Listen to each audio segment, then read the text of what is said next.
On Friday, 19th July, the Public Protector released a report in which she concluded that I violated the Executive Code of Ethics and the Constitution.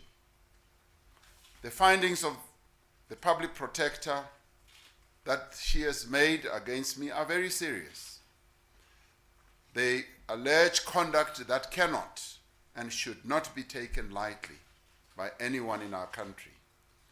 It should be a matter of concern for all South Africans that an office such as that of the Public Protector should make findings of such a nature against the head of state.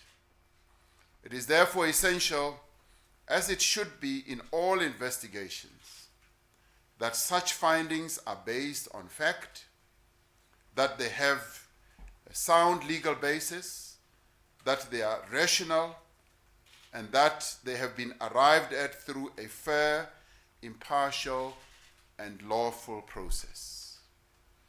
Unfortunately, the report released by the Public Protector falls short and fails to satisfy all these crucial requirements.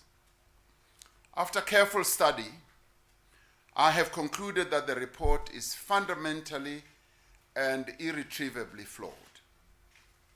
This is strongly confirmed by my legal representatives, who have equally studied the Public Protector's report very thoroughly.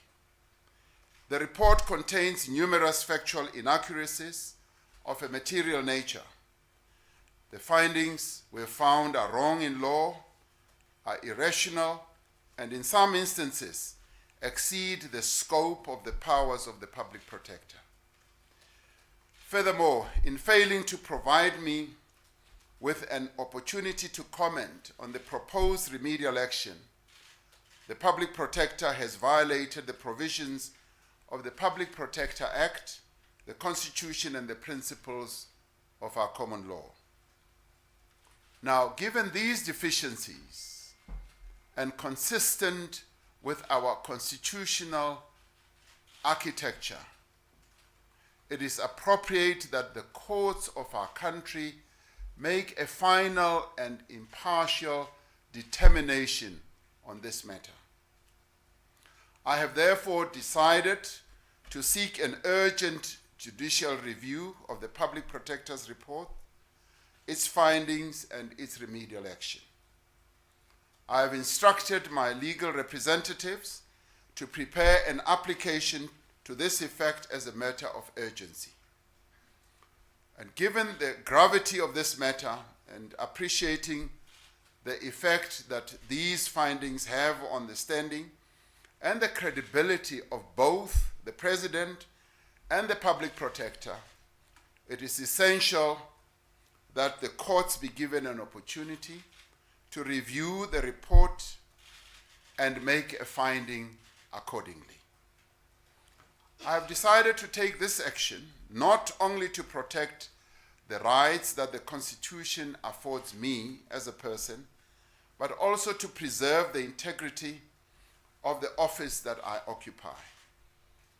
I've decided to take this action not out of disrespect for the Public Protector as a crucial institution of our democracy, but in the expectation that the institution will ultimately be strengthened by an independent and impartial judicial review. My decision to seek a judicial review of this report should by no means be seen as a comment on the person who occupies the office, the competence or motives of the Public Protector. But this is motivated instead by a determination that the law should be applied correctly and consistently. I'm taking this action in the firm belief that the President of the Republic is not above the law, and nor is the Public Protector of the Republic also above the law. The Public Protector is equally bound by the law and like the President, is answerable to the provisions of our Constitution. It is therefore appropriate that we place this matter before the courts and that the courts should be allowed to make a determination. In the meantime, we will continue with the urgent and critical tasks that are required to be embarked upon to grow our economy, to mobilize investments into South Africa, to create jobs and to reduce poverty. We will not be detracted from the great responsibility we have to advance the interests and the needs of all the people of our country. I thank you.